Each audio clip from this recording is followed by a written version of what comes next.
And we are live, ladies and gentlemen. I am Jason Burmis. This is the weekly We Are Change broadcast. And I'm sorry, I'm going to apologize at the gates. There's no Luke Rudowski. There's no beautiful and amazing people, although I don't think there's any bad-looking people amongst you. Just want to put that out there. He is on the road, but we have the next best thing. We have the founder of World Alternative Media with us, and it is Josh Sigurdson. And, he's going to be with us for the duration of the program. Remember, Super Chats are what keep us in business, and now we have a little subscribe button or a join button. Click that button, $4.99 a month. We got a couple new members, Ricardo R., Peter J. Williams. I want to thank you for joining. When you do that, you get the cool little Luke emoji we've made, and you don't have to pledge every time in the Super Chat. We get to see your chat, because a lot of things speed through. We are doing a show. Normally it's just me and Luke, and today it is just me and Josh, and that's a lot to maintain, a lot to moderate. But remember, if you do want to talk about the subject matter we are talking about on top of asking the questions, check out the Super Chats, and we do check those from time to time. So Josh, tell us how you got started in alternative media. When you started this thing, I know that your YouTube page is exploding. Your main thing is usually cryptocurrencies. However, I've seen you expand greatly. I recently watched your interview with Cynthia McKinney, who I voted for president in 2008, former congressman, woman out of Georgia, very intelligent woman. Very great interview, by the way. Kudos to you. Kudos to her to keep up the activism all these years and really remain relevant and in the know about this subject matter. So tell us what you're doing, how you're doing it, how you started it, and all that other good stuff. Oh, well, great to be with you, Jason. I've been tortured for several years by Luke Rudowski, so it's a pleasure to finally speak with you for the first time and work with you. I'm doing great. Actually, going back to, I think, around 2006, 2007, I saw Ron Paul speak online, on YouTube, of course. Early viral YouTube video, and loved what he had to say, and it kind of led me down a path to, I found We Are Change in about 2007, same with about, a few others, Press for Truth, InfoWars, some others. And, I was really inspired by the work, especially that Luke was doing when it came to confronting politicians and Bilderberg members and that kind of stuff. I actually found Loose Change several years earlier, but before I'd really woken up into this whole realm of all these things coming at us from all these different directions. But, I have been someone who loves holding big names accountable, and I've had the opportunity to confront several Bilderberg members. Actually, the second day I started my media about 5.5 years ago, I ended up confronting David Frum, who was George Bush's speechwriter, and I got in his face about, being at Bilderberg Group as a guest of Conrad Black, who I later on ended up confronting as well. And, I found it interesting because I found a lot of different sides to what they were saying. David Frum said, well, we created the European Union at Bilderberg. But then I talked to Conrad Black, who was on the steering committee from, I believe, 1981 onward until his prison sentence in the early 2000s. And he told me that what David Frum said wasn't true. They only talked about the Russians. And, of course, a few years ago, or about 2 years ago, we saw some leaked documents from Bilderberg, which proved David Frum actually correct in saying that one of the biggest things they were talking about for several years was creating the European Union.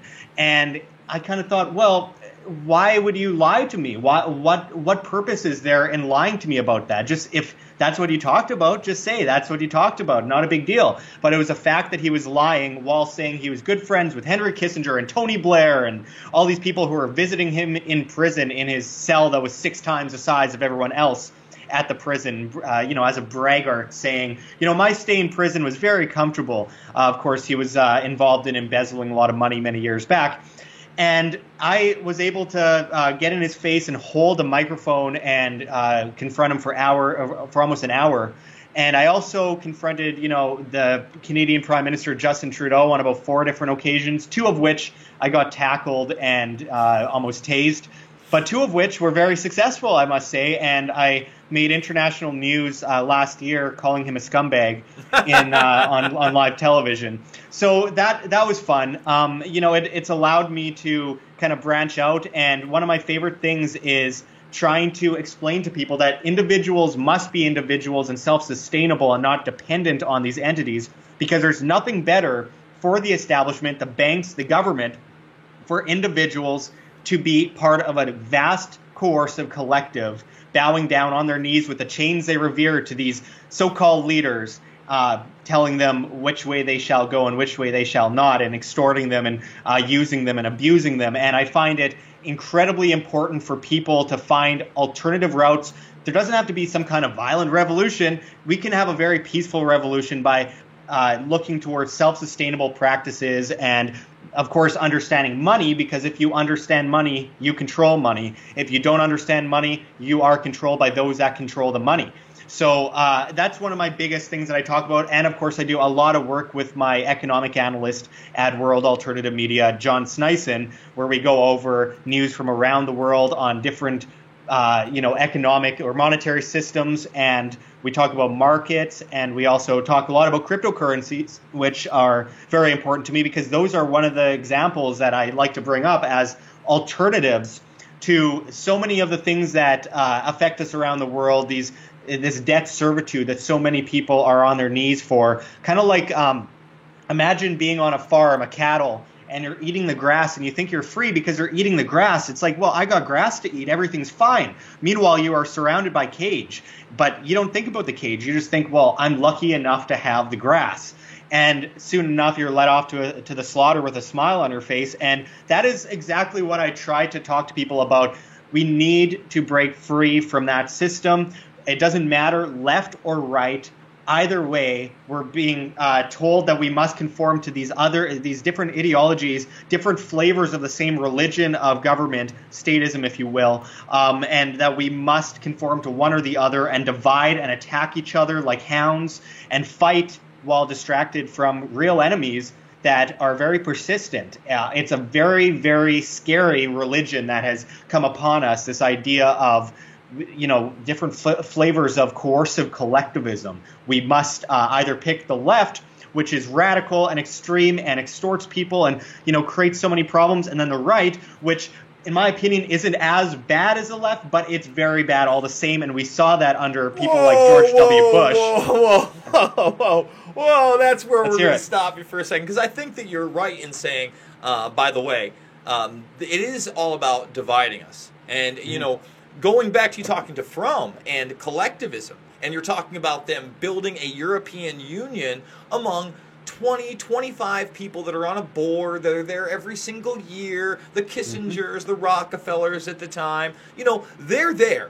And really, before the Lockheed scandal, Prince Bernhard of the Netherlands, who then was kind of replaced by Queen Beatrix. So you're literally involving, because here's like one of my big problems when I talk to just straight up anarchists, right? They're always upset about government. And I'm like, well, wait a minute. There's some real corporate evil over here, and there's still literally royalty. There are rulers by bloodline that are making decisions. Okay, so I don't necessarily see government as the problem per se. I see powerful institutions as the problem when they have their representatives colluding in private. And, you were talking about the European Union. We'll get back to the right and left issue in a moment. Yeah. Enyon Davignon, I'm butchering his name, but it's in my film Invisible Empire from 2010. Now, he was one of these board members, and he openly stated, I believe he was the source that said, yes, we had been building the EU and the European Union through the Bilderberg Group through the 70s and beyond. And when you confront somebody like Fromm, before this information is public or whatever or known, and he keeps denying it, it shows that these people are massively deceptive. So my biggest problem with the right and the left is, to me, it's, freedom or non-freedom. And then when I say freedom, all these people talk about the non-aggression principle. Well, I'm sorry, but human beings just aren't there yet. I don't think we're ever going to get there. But I'm just saying there has to be some sort of penalty. And this is one of the discussions me and Luke got in when we're talking about government. I'll go, well, if you want to go far enough back with our country anyway, it was largely anarchy in the wild, wild west. And people said, you know what? We better hire a sheriff so some dude doesn't come in and take my house. Sure. And I get self-defense and stuff like that. But and I know I jumped on you quick on that. But to me, you see the right wing still heavily influencing Trump. Here's a guy who also got elected because he came in as a non-interventionist, someone who said, we're getting out of the Middle East. And what's he do? He bombs Syria. He's George Bush came in as a non-interventionist too, of course. I mean, everyone comes in as a non-interventionist. Well, every single one of them. But hey, man, just like you, I think the majority of these guys don't come in with good intentions. They know what kind of demonic things they're going to do. I think with Trump, he actually thought that he was going to come in with a Superman cape and he was going to drain the swamp by pulling the plug on the deep state, all this nonsense. And you get trapped.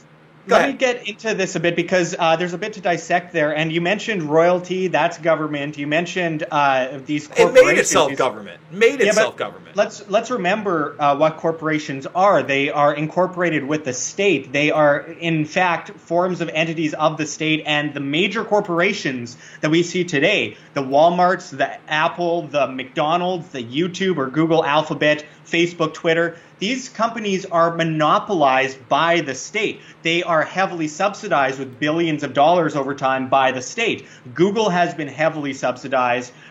We'll get into that later when we talk about censorship. I completely agree. They're not paying taxes. So where is the line drawn? But all I can say about all these different lines, I mean, no, you're right. I mean, listen, they're so subsidized and they're so involved with government contracts. It is the line is so blurred on what is a corporation that supposedly has the rights of an individual, a person, right? But really can't go to jail or be punished. You got to pay some fees, right? It's very hard to prosecute corporate criminals and get them, like Monsanto right now. They just lost a unbelievable watershed case if it holds up in appeals, right? No one's going to prison, brother. That's a way long thing. So again, there's different levels, but I think this is a good segue because we've been ranting and raving for 12 minutes. I think people have gotten to know you. I think it's time to talk about the censorship that we're currently dealing with, right? Mm-hmm. So I want to start with this Rolling Stone article. Obviously, Alex Jones, I mean, he's all over the mainstream media in a way he's never, ever, ever been before. Now, he's had his moments. I'm not saying that, but now he's everywhere.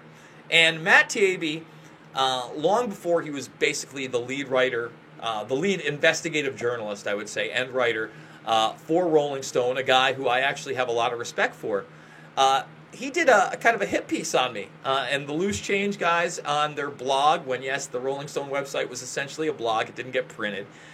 And we went back and forth in email. I probably still have those emails somewhere for quite some time debating it. And I was just so busy. Eventually, I just gave up. I said, I'm never going to change this guy's mind. Many years later, he kind of comes in as a skeptic on this whole insider banking scandal, the bailouts, how all these guys got rich, and gets proven right. Does huge work there. Also a regular on Real Time with Bill Maher. We're going to get to Bill Maher in the next story. But I've grown a lot of respect for him. And even though he disagrees with Jones, he says this does not end well. We have billionaires that are making decisions. He kind of takes your side on this. A lot of people are calling it a public square argument. But then, it's hard for me to say that because it is still as a private corporation. But is it? But is Google and YouTube a private corporation when, again, they don't pay any taxes, they're government subsidized, they're regulated by the government, and they basically give them back access to all their servers? If you don't understand that all communications companies do that and have been doing that for decades, you need to see Hepting versus AT&T twice thrown out of court, okay? Where back in the late 90s, they had the servers, guys. I mean, this is well known. Every keystroke, everything you've ever done online digitally, anything you've uploaded in the cloud, everything that you think is protected by your Snapchat filter, you moron, is in the digital archive. I promise you, 1,000%. They've got enough storage space, okay? They're not worried about hard drives, brothers and sisters, okay? They have all those missing text messages between Stork and his girlfriend and all his other colluders and everything else, I promise. Okay, that's the selective enforcement of all this. And Taibbi says, look, basically you have a new breed of oligarchs saying what can and can't be seen on the internet, and this needs to stop. What's your take on it, Josh? Well, I think there's no doubt about it that we are dealing with a government entity here. People that talk about YouTube or Google or Facebook or Twitter or Apple or any of these major corporations that have obviously been monopolized. Anyone that claims that they are private businesses is not looking at what makes a private business. When you have Google taking billions of dollars from the government over time, and Facebook as well, and Facebook's work with DARPA and Google's work with the CIA, it's absurd to claim that they are private. That when you give someone an advantage at the hand of the state, you take people's money without the market deciding on something, you take people's money and flood it into these entities, you cannot say they are private. And one of the biggest issues that we have right now is that they have established a government-sponsored monopoly on information, propaganda, if you will. It's a propaganda department. They can decide what people are able to, or privy to, what kind of information they're privy to, and that is incredibly dangerous. And what we are seeing is the beginning of a test. They get rid of Alex Jones. They try to get rid of all traces of him, like a book burning. And what happens? What comes of that? Well, let's see. If they can get away with that, they can get away with taking down We Are Change. They can get away with taking down Press for Truth, World Alternative Media, any of us. They can come after any of us. And people are busy looking at Facebook and Google and stuff like that as a private corporation. Interestingly, a lot of people on the left are, supporting this. Meanwhile, they're the same ones that are going, oh, these big corporations are terrible. We got to get rid of these massive corporations. Well, unless it benefits them, of course. And the same goes for the right. A lot of the people on the right are saying, well, we need to get rid of these Antifa talking heads on YouTube and all that. I understand why advertisers don't want to advertise on certain different videos. I can understand that. But when it comes to their ability to spread information, no matter how wrong they are, if we don't stand for the ones that we disagree with, we don't stand for the ones that we agree with, or else we are a hypocrite. And let me pause you right there, because I totally agree with everything you just said. But I would say this. They, by demonetizing, and they demonetize every video out of the gates before we went live. I had to go for a manual review. All of these live streams that are over an hour, they don't review for 48 to 72 hours. So 3 days later, something we talked about on Sunday that was relevant is no longer relevant on Wednesday. I mean, don't get me wrong. I like it when you go back. I like it when you check out what I said. Sometimes I'm right. Sometimes I'm wrong. Sometimes my predictions come true. I think there's some relevance, but it's already kind of, because, again, part of the algorithm is how long that video has been out. It's already not going to be spread. It's impossible for our videos to go viral. At this point, if we get 50, 100, 150,000 views, that's great, when that was almost the norm or average just 2 years ago on this channel. Okay, and we do have more of an audience engaging us than ever, especially via the live streams, via the live watch. I see how many we have watching right now. I think we're at 400. That's in the top 50 live streams globally, if not the top 25. There are times we have thousands of viewers, depending on what's going on. Luke dominated Portland as the #1 guy with 8+K live streaming. Were 8,000 people watching CNN for those Portland protests? You bet your ass they weren't. No one gives a crap about Anderson Cooper. And this is the point. If they want to dominate, if they really do want to be government entities, which, again, many of them are, you're 1,000% right on that. But we have to have some kind of a moderation system where that can be called out and say, wait a minute. You don't just get to decide. And by the way, with the demonetization, there are smaller businesses, especially localized businesses or ones that are on the web, that would like to advertise on these content. That's how Alex Jones survived for so many years. You put a diamond gusset in the crotch where you need it most, blue diamond gusset, you got those jeans. I mean, jean companies were advertising with Alex Jones when I worked there. All right? So, again, don't give me this nonsense that nobody wants to advertise with the alternative media. Yeah. Well, I mean, that's the thing. A lot of that comes down to our personal responsibility of getting certain sponsors in. I don't agree with what's happening with demonetization. I've done a lot of videos on it. I know it personally because I'm very much affected by it. And it's definitely something that has been hurting a lot of independent medias. Look, the vast majority of viewership on YouTube actually comes from suggested videos. Algorithm is a big issue where they are pushing videos out of algorithm. So, you might have the biggest interview or biggest insight into something that's happening, and no one is able to see it because they're not notifying their subscribers and they're not putting it in the suggested videos. My friend Ford Fisher, who Luke knows and worked with out in Portland recently, put up a bunch of videos on Facebook, actually, like live streams, different stuff like that. He sells footage to different media companies, and Facebook just removed the live stream as hate speech, and it was like it wasn't in their plan or in their playbook to have this be the big story right now. They needed another distraction. They didn't want to talk about Portland, so they basically pushed the videos out of algorithm and got rid of a whole bunch of them so that people didn't see them. I think a major issue that a lot of us have is, at the same time, though, when we have the government sponsoring so much of this, they're also regulating into prosperity and taxing into prosperity, where, yeah, Google and other major conglomerates don't pay a lot of taxes.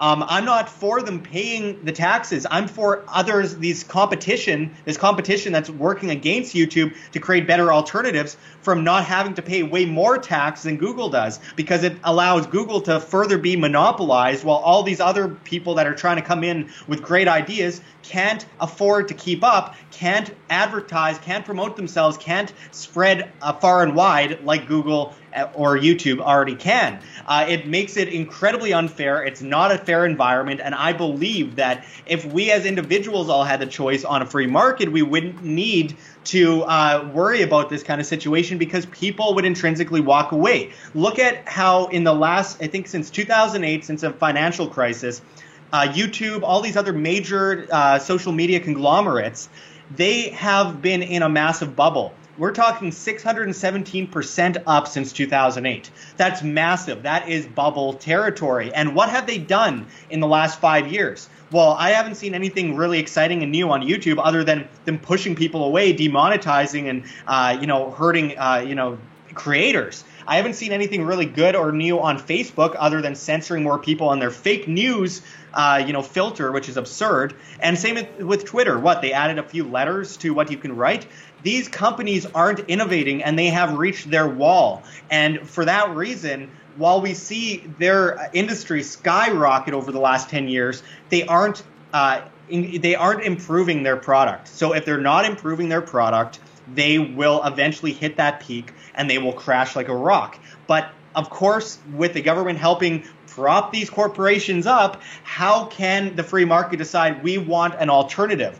I can see coming bailouts happening if one of these big entities came crashing down, because that would affect a lot of people. That would affect a lot of businesses that are subsidiaries. And if Google went down, the government, I guarantee you, will flood it with money if they can. Well, you know what? Let's stop there. I would be opposed to something like that, because there already is infrastructure with Yahoo search engine, with Bing search engine, with even web crawler, which I was using, so many different ones. So in the same respect that Microsoft kind of had this monopoly not only on the operating system, but of Office, really, and Google swept in and took that out, I don't know if that's a thing. I mean, we're not talking about a full internet. We know that MySpace was a giant 1 year, and 6 months later, it might as well have been a dinosaur, an extinct species. No one ever used it again. So that's tough. Now, granted, social media platforms have grown where it's not just about embedding content, but that's one of the things that was so successful and I think appealing to me and many others about MySpace that I wish would come back. Forget about all these platforms that allow, now we have Facebook Watch. Well, I'm not eligible for Facebook Watch. I've already looked into it. I'm trying to get in. Why can't we? We have over 500,000 likes and followers on both ends, almost 600,000. Why am I not on Facebook Watch, but many smaller platforms? Why is Vox there, making videos about extreme creators? Everybody gets to see that on Facebook Watch. CRTV has a platform on Facebook Watch.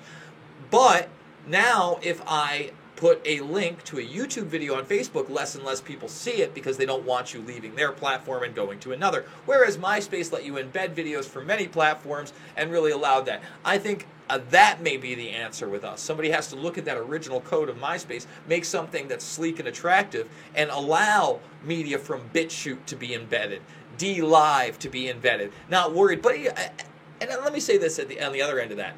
I'm live streaming to that platform right now, as well as 2 other platforms, reaching hundreds, if not thousands of people live. Okay? Mm-hmm. So, it's a push and pull. It drives me crazy when I watch something like the congressional hearings with Mark Zuckerberg, right?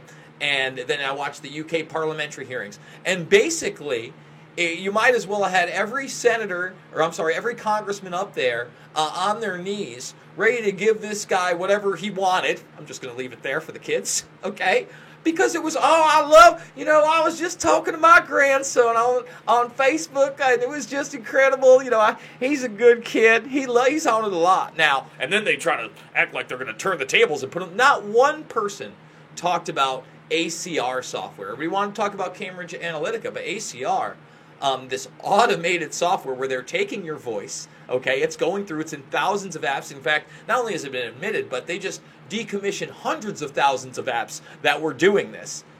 Small article, Associated Press, Reuters, small story, no CNN coverage, no MSNBC outrage, no Fox News outrage. You know what I'm saying? So these are all shows. I get it. They're shows. And then there's shows of force. Mark Zuckerberg says, hey, I don't think that we should take down Alex Jones. I think that, anti-Semites and people that want to deny the Holocaust should have a platform until they break our rules. Literally, within that weekend, half of his fortune was taken away. The entire valuation of McDonald's, over 250. Think about that, folks. Think about how many cheeseburgers you've had. The entire valuation of that company was taken away from him in 2 days. In 2 days. And all of a sudden, him and everybody else banned these people. So they're buckling under not only, I think, media pressure, but it's more than that. I mean, what's your thought process? I mean, I don't want to get into who you think rules the world, who's at the top of the pyramid, but obviously this is collusion outside of just big business, big government. There are people that don't like what's being said. I mean, do you think that that's where it ends, big business and big government, or is it kind of like this old school oligarchy that's still deciding our lives? I think there's a combination. I believe that over time, people naturally decentralize, right? So while the government and banks and all these massive corporations attempt to centralize things more, over time, individuals intrinsically want to decentralize. We went from a telegraph machine where you had to go to a telegraph office and tell them what you wanted them to send over the airwaves to someone else across the seas or something like that. Then we went from that to a telephone with an operator, then telephone without an operator, from the newspaper empire owned by William Randolph Hearst in the 1910s and 20s to television news, which was technically more decentralized, from television news to Facebook and YouTube and all these other entities, which are technically more decentralized, but they always centralize it more and more and more to the point where people always leave because they feel like they are policed. People want to be free. They do not want to be caged animals. And we are seeing a lot of people move towards things like DTube, or Steemit. Now, I think that they can stand to do a few improvements. I think that we need to push them on that. But I think that they are incredibly genius when it comes to having alternatives, because we have alternatives. We just need to better them. And one of my biggest issues right now is that on YouTube, one of the greatest things about YouTube still to this day is that you can reach people outside of your little box. It's not as much of an echo chamber. We have people that disagree with us, which is a beautiful thing. But, a lot of these alternatives, we need to get a lot of these people over there. And I don't know exactly how, but when you look at a lot of these alternatives, it's an echo chamber. We are talking to people who already agree with us. I don't want to see every comment on my post be like, I totally agree. You are great. I love what you do. Everything's great.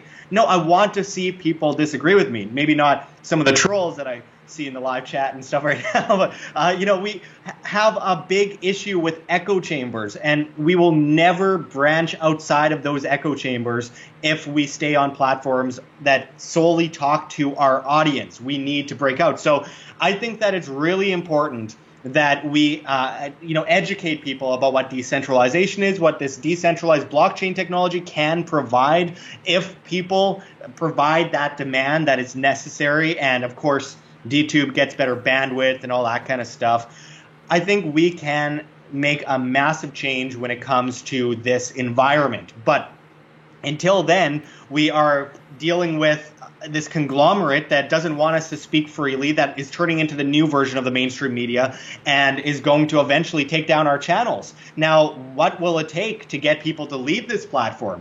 I mean, yeah, we've seen a massive amount of people leave Facebook. We've seen a massive amount of people stop with the bread and circuses of the NFL and mainstream media and Hollywood movies. We are seeing people leave those entities in droves, and they're not making as much money anymore. So great, the bread and circuses are drying up. But what are people concentrated on instead? Well, being divisive, attacking each other, only looking for confirmation bias, finding the things that they agree with and filtering out anything that they do not agree with, and wanting to silence those that they disagree with, coming from both the left and the right. There's all this talk about we can't tear down this statue. No, we should tear down this statue. Who cares? Who cares? Let's focus on the actual issues that are in the news instead of attacking each other over something as pointless as should we or shouldn't we take down a statue?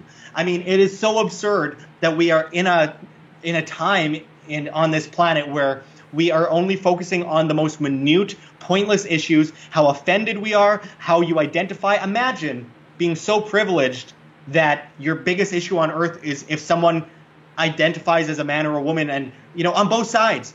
The people on the right attacking people, how dare they identify as someone other than their scientific, gender? Then people on the left, I want to send you to jail for hate speech for talking or assuming my gender. Mm-hmm. I mean, that is so insane. We're getting that from both sides, and it's the fact that we are concentrating on those arguments that is creating that divide on both sides. So we need to start branching outside of that, talking with people, letting people disagree with us, having these conversations, not getting angry, not getting offended, and understand that everyone is an individual that has their own free thought. And we must stop allowing ourselves to get carried away in this bread and circus, which this is a new bread and circus. After the NFL, mainstream media, movies, all that kind of stuff, the new bread and circus is yelling at each other. We find entertainment with it. Well, that person identifies. Let me stop you there for a second. Just the term trolling, okay? Mm-hmm. Trolling. Now, I was never a big message board guy way back in the day. I mean, this is talking about the loose change days. I remember the Let's Roll forums. I remember the Web Fairy was there in the very beginning, and things would get out of control, and then who's going to be an admin, and then the admins would fight, and all this other Johnny nonsense. And that's where the term troll came from. I hear it from time to time. Okay, and now I just feel like it's the same thing. I think meme was kind of made up around the same time because memes were posted to the message board, and everything became a meme, and everything became trolling. Everything to me. I mean, it's almost, forget about just trolling. Okay, it's targeted. For instance, I'm looking in the chats in here. I never called Alex Jones an anti-Semite. I was making the point of what Facebook's Mark Zuckerberg said in response, right? And now, they're just trolling. And God, I just can't stand some of the stuff in here, but I'm going to let people have a voice. Yeah. And, before we get into Bill Maher, because one of the things I like about Bill Maher, by the way, I disagree with Bill Maher all the time, okay? And for those that don't understand where Bill Maher comes from, Bill Maher, when Comedy Central was in like year 2 or 3, when they were basically rerunning 70s and 80s Saturday Night Live for the most part, had a show on there called Politically Incorrect. And it was a forum show. And this was a new kind of thing. This was cable. And his main correspondent was back in the day, a lot of people don't know this, was Chris Rock. So he was sending Chris Rock to all these political events, and there was some really funny, smart stuff. Now, doesn't mean I agreed with everything, but I was excited to see him get picked up by mainstream television. Okay, now he bought into the official 9/11 narrative, and he made the mistake of saying that Muhammad Atta was brave, that he wasn't a coward. And the mainstream media jumped all over him, and this was kind of one of the beginnings of kind of like this manufactured outrage. You weren't even allowed to say that, Bill Maher. Forget about questioning 9/11's narrative. Forget about watching Loose Change, which they incessantly attacked. Okay? Forget about all that. You couldn't even say that a guy that would take his own life for his cause wasn't a coward. By the way, I don't believe that narrative at all, folks. So it's really a moot point for me to argue that. They took his show away.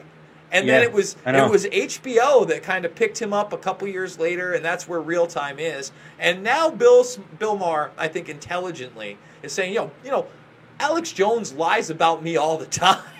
And I don't know if he does or not, but, I don't know if he's eating babies' heads at a chili cook-off in the back while he's worshiping Satan. I don't know, but my sources are telling me he is. Wow, that's not a bad impression, man. That's not a bad impression. I want to cut in for 1 second, sure. Jason, because we have a super chat here from Jesse Schmidt. $10 super chat. Always good to see super chats come up here. And they made a legitimate point and against something that I said, and I want to go into that. So they said, why should people be tolerant of the Marxist left? They deserve more ridicule than modern-day Nazis. Look at the number of people their ideas killed. So this is where I want to draw a differentiation here. When it comes to the ideas, we should be intolerant of the ideas if we know that they are deadly and dangerous. But the individuals espousing the violent ideologies we shouldn't be intolerant of them. We need to talk with them. I know it's a headache. I know it's pointless a lot of the times. People get caught up in identity politics and they don't want to consider other views. But when it comes down to it, their ideology is terrible. Them as individuals, they are misled. And how will we ever change anything if we don't talk to them? I was a Marxist when I was 12 years old, and I'm so happy that people talk to me and talk me out of it. I was a communist, I was a Marxist, I was a socialist, I was a liberal, I was a conservative, I was a whole bunch of things throughout my life when it was early on, and I'm so happy that individuals took me aside and said, you're wrong and here's why, and had a conversation with me. So yes, their ideology is terrible. It's killed hundreds of millions of people. We should not be tolerant of the idea. We should be tolerant of the individual. And that goes for both sides. So I just wanted to make that completely clear. But going on, but that's good for this because, again, they're on different sides of the spectrum. I mean, let's be honest. I hate calling Jones alt-right because, I mean, it encompasses so much, and people want to say that we're alt-right, and there's definitely still some views out there that I wouldn't say, but, when Ron Paul gets up on an interview and says, Alex, you're making neocon talking points when talking, well, that was a presidential move, I think, don't you, Ron? And Ron's like, no, that's horse pucky. Anyway, and I like that. I think you need that called out. But that's what I'm talking about, man. Bill Maher hasn't lost it enough where he says it's time to silence voices. And you made that very clear. Okay, you know what? Even the Nazis out there, people that say that, hey, if they really believe that an entire race of people needs to be moved to a certain place, be put into internment camps, they should have the right to say that. Okay? Now, the moment they act on that and start infringing on other people's rights, that's when it's no longer tolerable. The same thing goes for genocide, on any level. And by the way, we here at We Are Change cover the Palestinian border in Gaza more than anybody else in the alternative media that at least has an audience, okay? And we try to. We talk about the influence Netanyahu has on people, his connections to people like Harvey Weinstein, okay, in this latest scandal. We're not afraid to talk about them shooting literal medics who are trying to save lives of peaceful protesters that don't have sniper rifles. All right, that's wrong. They need to be brought down. Those supremacists that want to be racially unjust to other people also need, that's when you not only speak out, you take real action. Yeah. Okay. So, I mean, Alex Jones and Bill Maher are two people that I very much disagree with on many points. Alex Jones, I've been on InfoWars before. I used to be a big fan of him. I'm not so much anymore. He isn't consistent, all that kind of stuff. Same goes for Bill Maher in a lot of ways. But on this issue, I can agree with both Alex Jones and Bill Maher that they need to be allowed to speak. And when the Nazis say we want to exterminate a whole bunch of people or whatever, I think that their ideas are disgusting and just disgraceful, abhorrent. But at the same time, I also think that these people need a talking to. And there's also a little thing called individual demand. People are products, whether you like it or not, and they're products of their action. And when they do something, the free market, us as individuals around them, look at that and say, well, I don't like that person very much. They don't stand for me. I don't believe what they're saying. What they're saying is violent and terrible. And, I'm not going to get on that train. And for that reason, they say, I don't want to watch them. I'm not going to give them my time. I'm not going to give them my money. I'm not going to, talk to them. I don't want my friends to watch them, so I'll tell my friends, this guy's an idiot, so don't watch him. And that kind of it tends to happen over time. But, I mean, when it comes to, Israel and Palestine, I'm totally against the Israeli government. I'm against all governments as a voluntarist, but I'm totally against the Israeli government. I also think that there's a lot of faulty reporting when it comes to a lot of the things that are happening in Palestine, too. I think there are bad things on either side, and I think that it's important. Sure, we can say Mossad was propped up by Israel over time. There's some evidence to point that out, just like, Al-Qaeda propped up by the U.S. government and ISIS propped up by the U.S. government. But with that said, I think that we should be careful on how, if we pick sides with these kinds of issues, because Israel has done horrible things, horrible abuses of human rights. And at the same time, there's some serious problems with culture and what's happening in Palestine. I have a good friend who's Jewish who grew up in Palestine. So there's a lot of reporting that's not exactly 100% factual coming out of Palestine, claiming that Jews are persecuted there, because that's not necessarily always true. He grew up peacefully, and everyone on the ground wanted to be friends. They were individuals that shook hands. You look at Abby Martin's work, and the people really do want peace. But when the settlements keep encroaching on their land, I mean, again, you look at a map, sure, and they've been dishonest the entire time. I want to point out one of our members. I see one of our little WRC emojis, Bavi a Foxglove. I hope I'm pronouncing that correctly. Actually, Jason, Real News covers the Gaza situation pretty well. Well, what is Real News? And, I think that's the next point I want to make going into this Dorsey story, for instance. They're so selectively enforcing this. Like, for instance, right now, Dorsey is going after Jones, and now talking about changing core parts of Twitter, by the way. He's doing so based on a video that Alex made saying that there could possibly be a false flag. And for people to, get their arms ready, this could be it. Now, that's too much. Now, at no point in any of these videos did I see Alex say that people need to take up arms against the media or go attack somewhere or get their guns. No, he was talking about the possibility of a false flag. We know false flags occur. Now, whether or not this is factually based, we have had some news organizations be the targets of questionable shootings over the past 5 years or so. That's a possible escalation. My gut tells me. At least he didn't say he had a source from inside the FBI that this is Antifa crap everywhere, folks. He got into the hotel room, Antifa crap everywhere. This is definitely a Muslim Antifa Al-Qaeda operation. Anyway. Inside baseball. Inside baseball. So, again, he's not saying that. I think that this is rather ambiguous, that this is the straw that broke the camel's back. And then we could go all the way back to the other decisions, right? The pre-Dorsey decisions, where basically they retroactively decided that what he said about Sandy Hook being a synthetic operation, talking about crisis actors, that was enough, okay? And by the way, I'd like to say this. I truly do believe that whole crisis actor theory that took off post 9/11, post 7/7 bombings. It was after the 7/7 bombings had been exposed that all of a sudden this new idea that crisis actors had infiltrated everything and nobody was dying in these events and they were all prefabricated. Never bought into it, still don't believe it.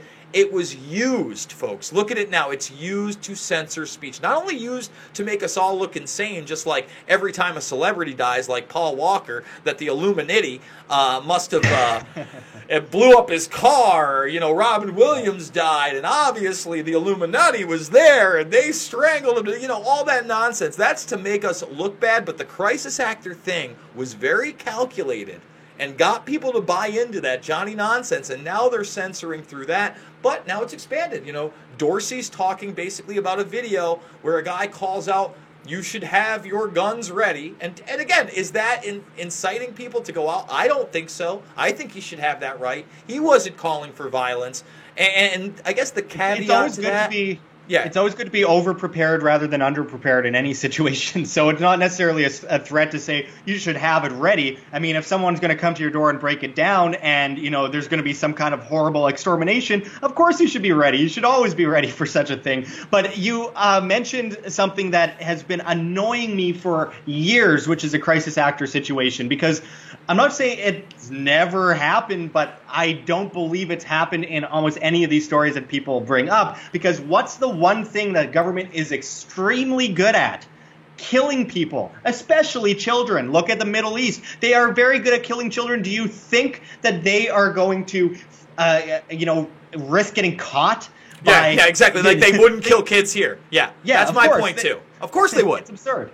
And that's my point. You look at an operation like 9/11 that was so damn indiscriminate, okay? Don't get me wrong. We know people didn't get on planes that day. Willie Brown, Okay? We know people didn't go to breakfast that morning, Larry Silverstein. Okay, we know those things happen. But other than that, not everybody got tipped off. Okay? I believe there was a tip-off. I'm not sure if it was Otago that got tipped off, but I do believe one Israeli firm also, might have been started with a C, but I remember they got tipped off too. So a few people got tipped off, but for the most part, 3,000 plus people in New York were indiscriminately killed. Many women, children, and sometimes babies. There are babies in there, folks. Let's be honest. And not everybody just died on plane impact. Remember, they blew them up to the ground in the middle of Manhattan. Believe the hype. All right, and anybody that wants to debate me on it, I'm trying to put together a 9/11 debate with skeptic Mick West as we speak. Give me a break. So they'll kill people. They don't care. They don't need actors out there pretending like they're mourning their kids. All right. Well, what has killed more people than government over the last century? Hundreds and hundreds of millions of people. When will people realize that they're not important? The most safe people I find in a lot of ways are the most vocal, the people who have the biggest audiences, because it's more conspicuous than, if they were to take out someone that has no audience and that nobody knows about. It's far easier for them to take out people that nobody knows about. So for people like Alex Jones, while I have my holdbacks, a lot of them for that matter, I mean, people say, well, why isn't he dead? Well, that would be a good way to make a martyr out of him and create a huge stir and cause a whole bunch of problems. And like him or love him right now, bro, he's become a martyr. It's over. It doesn't matter how this pans out. If they take him off the internet forever, or if they give him every platform back, it's over. You did it. Yeah. You made him the Jesus Christmas of the internet, guys. He is the prophet. He's been saying he was going to be censored for years, and you did it.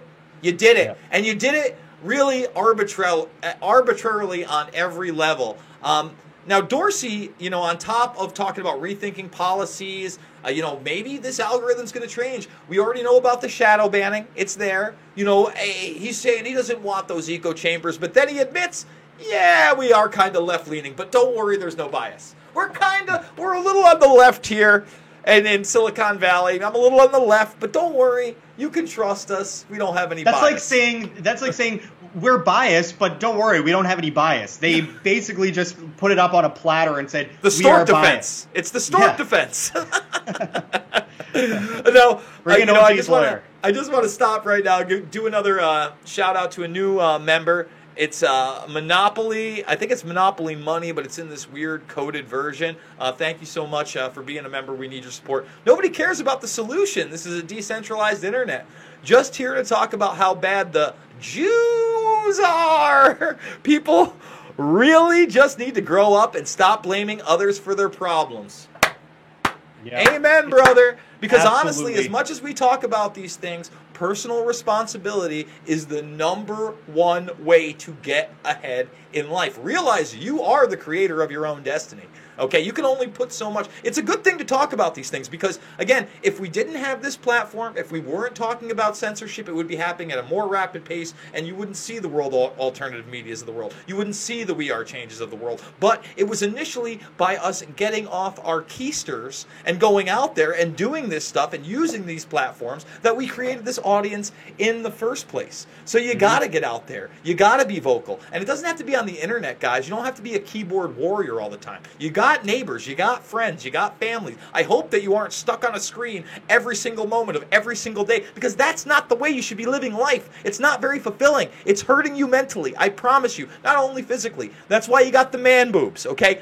Get out there and be a human being. Go ahead. I mean, the name We Are Change says a lot. Be the change you wish to be, obviously. And I think it's so important that while we are technically victims of this establishment, us focusing on that victimhood makes us more victims of ourselves than anything else. So we as individuals must act on our own accord and not constantly pout and whine and be sad about how people are attacking us or bullying us or hurting us or trying to muzzle us. We need to be able to be strong enough to break free from that prison of our mind and be more independent and able to go out there and spread our message or do what we want. There's no excuses. There are people with 10 kids who were in their 40s who weren't able to, you wouldn't think, well, how do they start a business? Well, they start a multi-billion-dollar business. They work really hard. I mean, there's no excuses for anyone. There's people out of Africa from the middle of the jungle that had not been part of a technological society in any way, immigrate over to the United States or elsewhere, and they're able to be prosperous. They're able to build their life in any way they want or choose. And I think it's really important that no matter how many walls are around us, there's always ways over those walls. We just have to stop perpetuating victimhood and looking at ourselves as some kind of victim of some mass order, because while we may be, that isn't what we should be focusing on. We should be focusing on the solutions and how to get out of that situation and how to educate others around us and do whatever you want. You want to make shoes for a living? Go start a shoe store. You can do it. You can do it. There's no excuses. If you want to start your own media, well, you could do it. I started from scratch. I quit a very, very well-paying job to do this, and I can't believe I managed to make it, but I did because I believed that I could. And while it took some time, I managed to do it, and now I do this full time. I think anyone could do whatever they want. This is one of the most hated professions, Jason. Talking about ideas is one of the most hated professions because people will always filthy disagree with YouTuber, you just sit there in front of a camera all day and talk on the internet. So that ain't no real job. But like, a politician that'll sit there and lie to your face and take your money and smile and shake your hand and kiss your baby and tell you everything they're going to do while they bang your wife in the back room while they're signing a deal to take your property through eminent domain on a kickback deal to some oil company. That's okay. We respect that guy. He's wearing a suit and tie, brother. He's way more respectable than you. See the haircut on that mother trucker? That's a man I could vote for.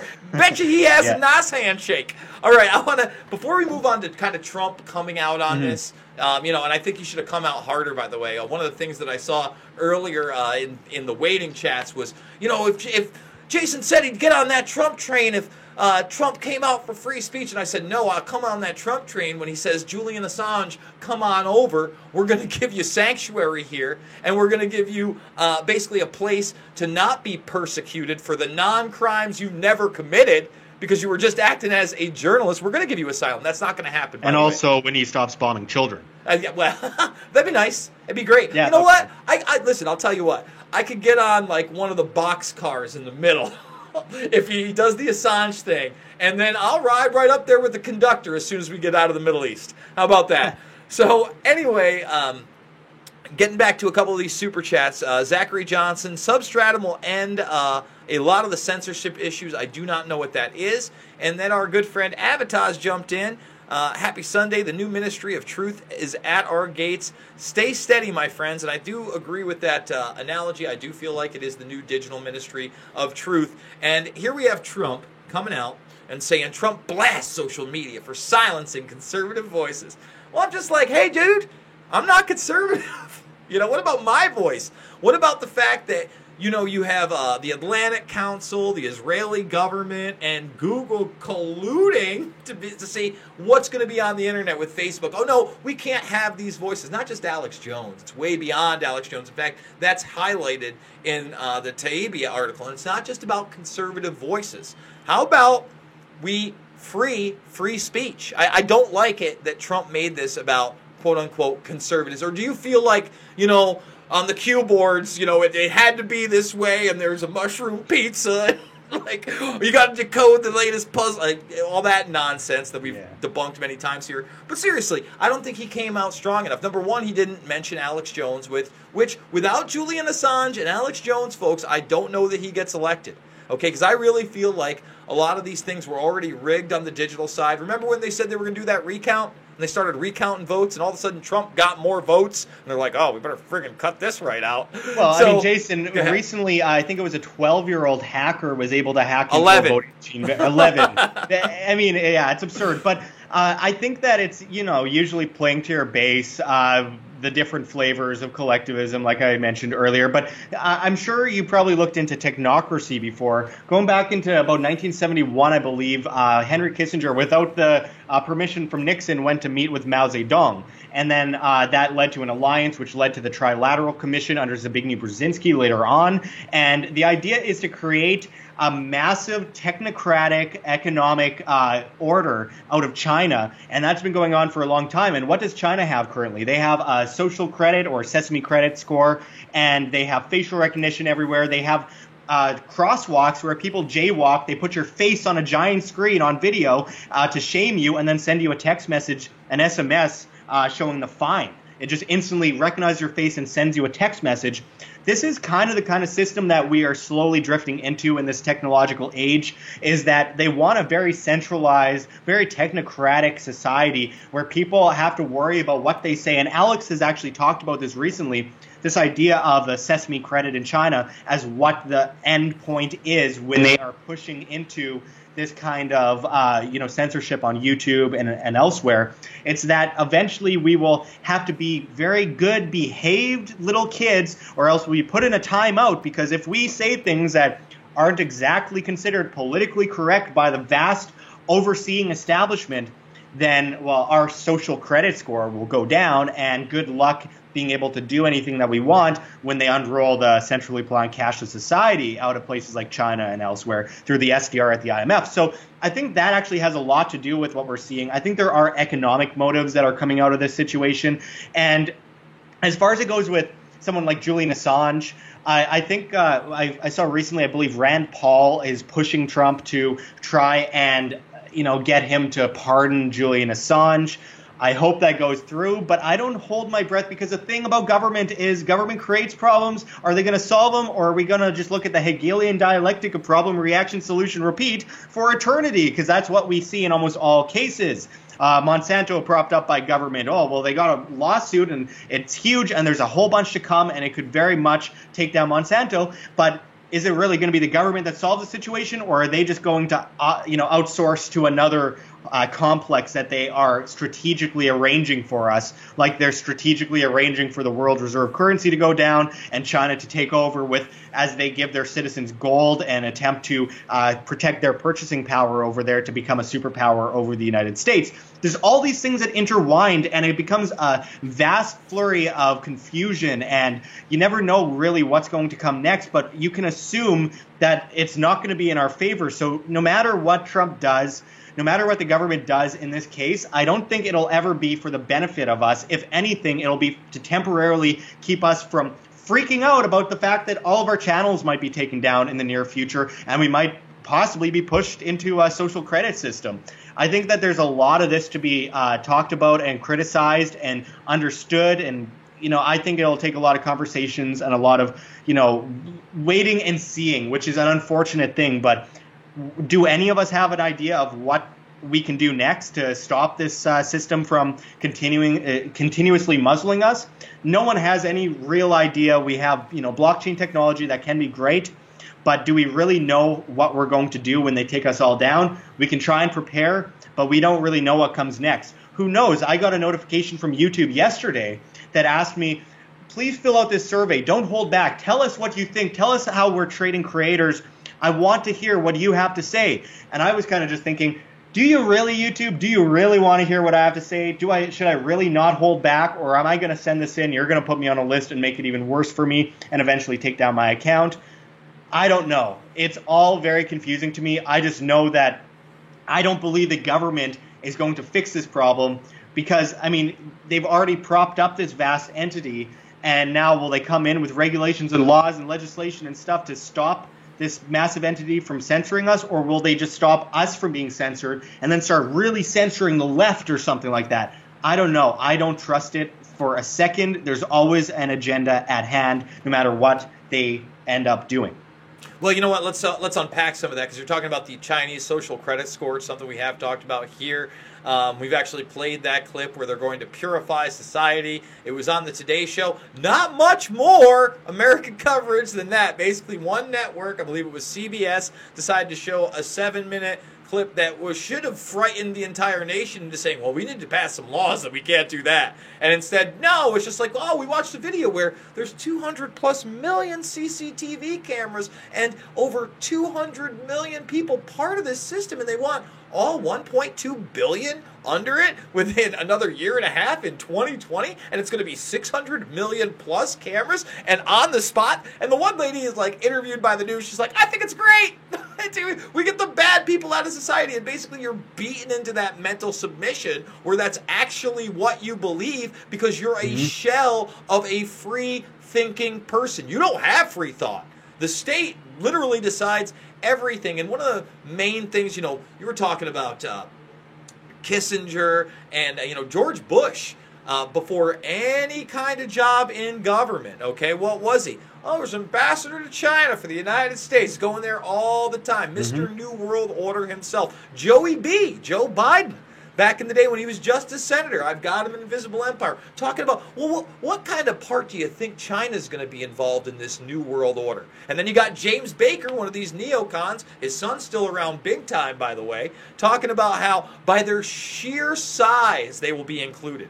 And as we slide into their censorship programs minute by minute, they've slid towards, westernized Coca-Cola and jeans and all that stuff in the 80s that was kind of making them a pseudo-capitalistic society. But it's not capitalism at all. And I got to tell you, man, I don't believe in the term technocracy. Technocracy kind of implies like there could be people that could come up against them. We live in a national security state, okay? And they do too. So it's really a technopoly. And the technopoly that could never be broken under basic laws. I mean, we know that technology is suppressed time and time again to the people. One of my favorite examples of this is the quote-unquote impossible engine that NASA released like 3 or 4 years ago now. And to this day, people are challenging it, saying it can't be a real patent. It's got to be impossible. I'm like, if these have this and they've had this for how long, and this is what they're popping off with, and they're telling us, Tesla's going to go to the space with Jeff Bezos with rocket technology, and we're all going to be tourists on the moon.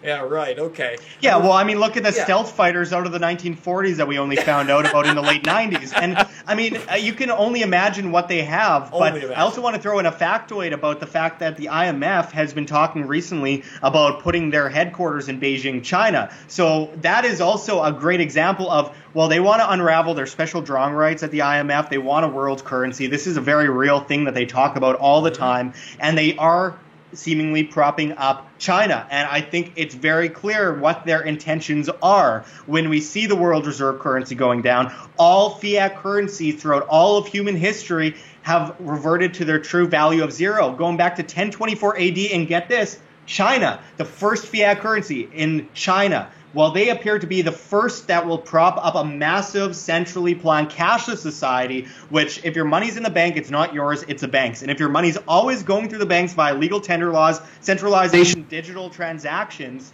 then it's never your money. It's always the banks, and you are essentially enslaved to the banking system and government. No bank runs. If they bail on your money, good luck with depositor insurance. And they're already trying to get rid of that.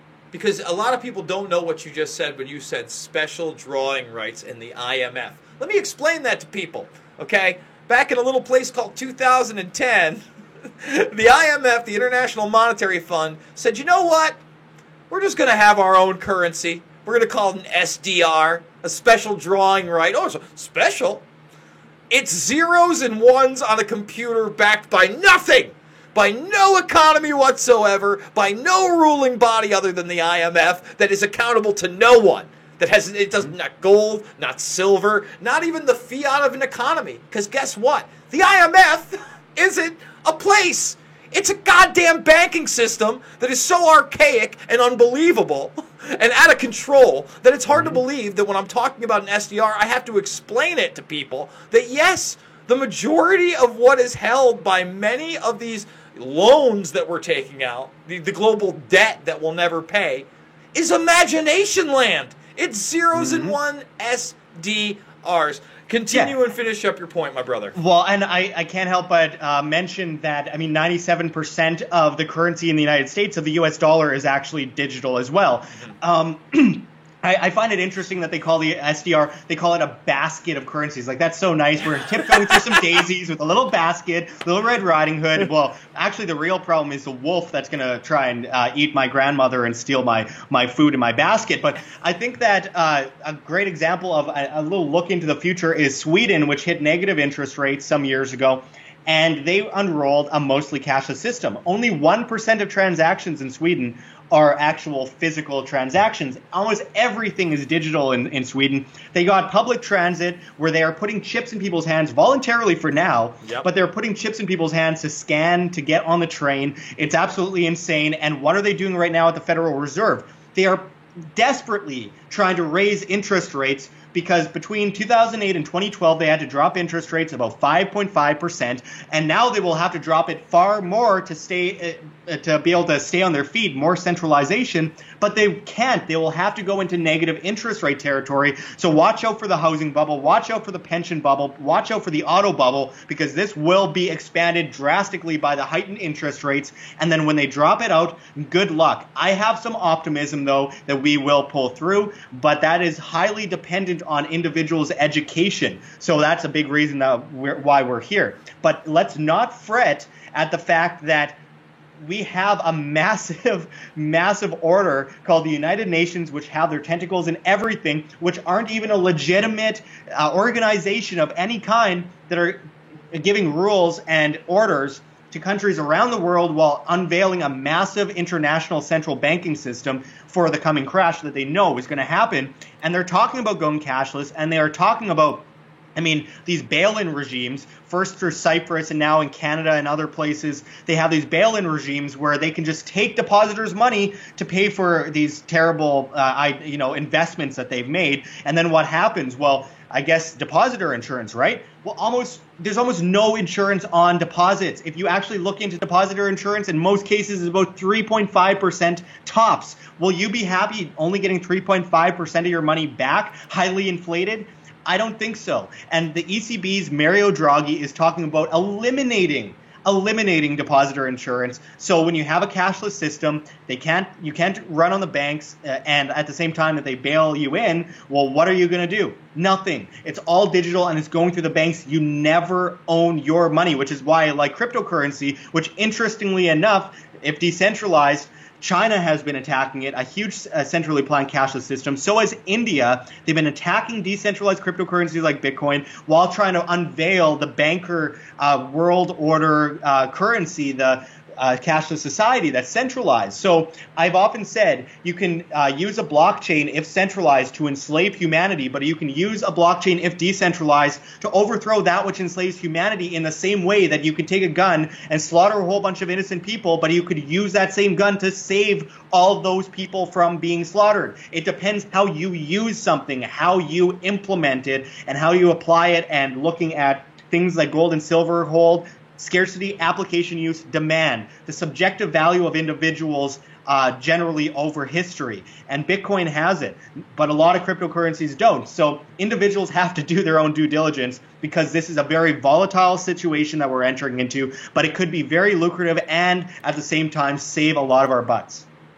Absolutely. And I'd like to say this, you made that tool argument, by the way. Basically, a hammer can be used to build a house, or you can bash someone's head in it. And, this is technology. Technology is not inherently good nor evil. A digital currency may not be as evil as people think, but at the same time, it could be used kind of as that Aaron Russo, I'm blanking here on the movie. It's killing me. What's the movie? I know what you're talking about. Freedom to Fascism. Freedom to Fascism warning. I encourage everybody to check out Freedom to Fascism. Great throwback film. But we're already an hour plus deep. I want to get to a couple more super chats, because we're only halfway through the stories and really halfway through the thumbnail, because we're going to get into another type of legitimate or illegitimate target based on who you are. I think that the only people that would think about the next thing as a legitimate target are literal pig demons, but we'll get there. I want to thank Bobby Foxglove, who also is a member. Threw us another super chat. I really appreciate the coverage, guys. Thanks. And Patrick Sagoon, UN sides with Assange contradiction. Is the United Nations siding with Julian Assange? I'm sure members of the United Nations are siding with him when they're exposing corruption, but I have not heard the organization come out in favor of Julian Assange. If that were the case, wouldn't they get him out of the Ecuadorian embassy in London and move him somewhere was safer? I mean, they're literally openly negotiating getting him out of there ever since he pissed off the Ecuadorian government. You know anything about the United Nations and Assange? I'm looking it up right now, and I'm seeing the United Nations attacking him, going through the most recent stories. I don't see anything about them siding with him. Yeah, no, not at all. I feel like Assange, a lot of people want to call, for instance, the United Nations a paper tiger, and I guess you could say that because they don't really have any authority. But then out of that comes, NATO, and NATO by no means is a paper tiger. That is the cause of a lot of the tensions with, Russia or the Soviet Union, whatever you want to call it, Putin and all those, because they don't like being surrounded by a bunch of military. And then, I remember I was working at InfoWars at the time. Actually, I don't even think I was working there. I was doing my film, Fabled Enemies, my follow-up to Loose Change. 10th anniversary coming up this year, folks. Please check it out. We released it on 9/11/2008. And I know I was there for that because I believe it was 8808. We were finishing up the film. And all over the media, Russia attacks Georgia. Russia attacks Georgia. Not the state, folks, okay? There's this place called Georgia right there. And it was a part of Russia at one point. And it turns out none of that was true. The United States, running drills with the Israeli military, decided to go over the border, murder some people, and start a conflict, and Russia came in because of this conflict. And by the way, the only person I saw retract what they said was someone like Pat Buchanan, who I don't agree with all the time, but at least he had the balls enough to call it like it really went. And that just shows you how crazy the media was then and why they're still fake news now. You're going to sit there and talk about Alex Jones and talking about a false flag. These people were misreporting a military conflict. And let's talk about misreporting military conflicts. Well, because, go ahead. Well, I'm just thinking about the fact that they're attacking Alex Jones for apparently inciting violence or this lateral violence theory, while at the same time the mainstream media got the public, supportive of blowing up a country, destabilizing it, CIA proxy wars, and killing millions of people. So I think the mainstream media has absolutely no right to stand there, act like they're on some kind of high horse, and claim that Alex Jones has caused violent situations because some idiot went into a pizza parlor with a gun last year. It's absurd. It's so insanely hypocritical and ironic for the mainstream media to make any claims against Alex Jones compared to what they have done all these years and the Operation Mockingbird madness that they've been involved in for decades and decades and decades. It's absurd. But, I mean, Jason, we were just talking about the monetary system, and what does the monetary system need? What does the monetary system prop up? The military-industrial complex. And what we're seeing right now in the story that you just had up on the screen is alarming and has a lot to do with this need for control. Because looking at 1913, the creation of the Fed, going into World War I, monetary crisis with the Great Depression leading into World War II. With every single, look at the Korean War, the Vietnam War, the Black Friday led to what we saw in the Gulf War, and then we also have the same thing with 9/11 led to the Iraq War, Afghanistan.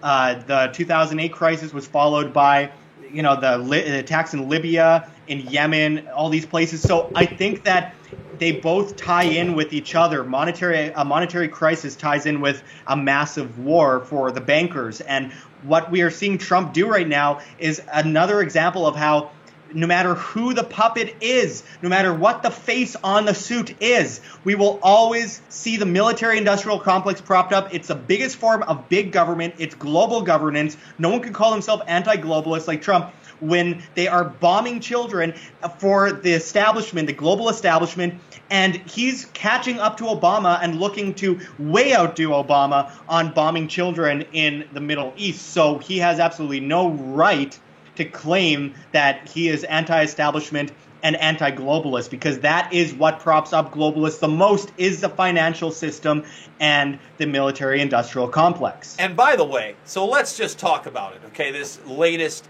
bombing, you didn't hear really in the mainstream media in the United States In fact, last week when we had to report on that school bus where over 20 children were killed, 20 children were killed, folks, okay? Many more injured. School bus strike.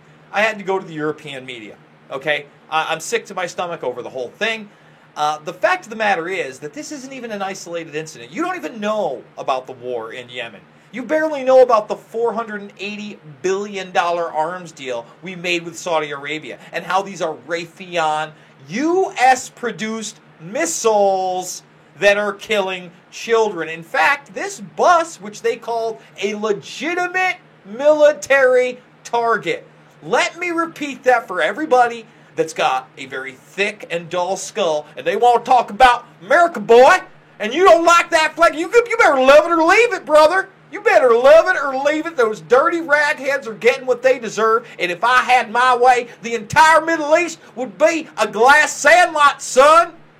No, I'm sorry, I can't get down with you because we are using Raytheon bombs. We got money for bombs. We just signed a $756 billion deal. What? Ooh. He was in my neck of the woods, came out to Utica, got on Griffiths Air Force Base.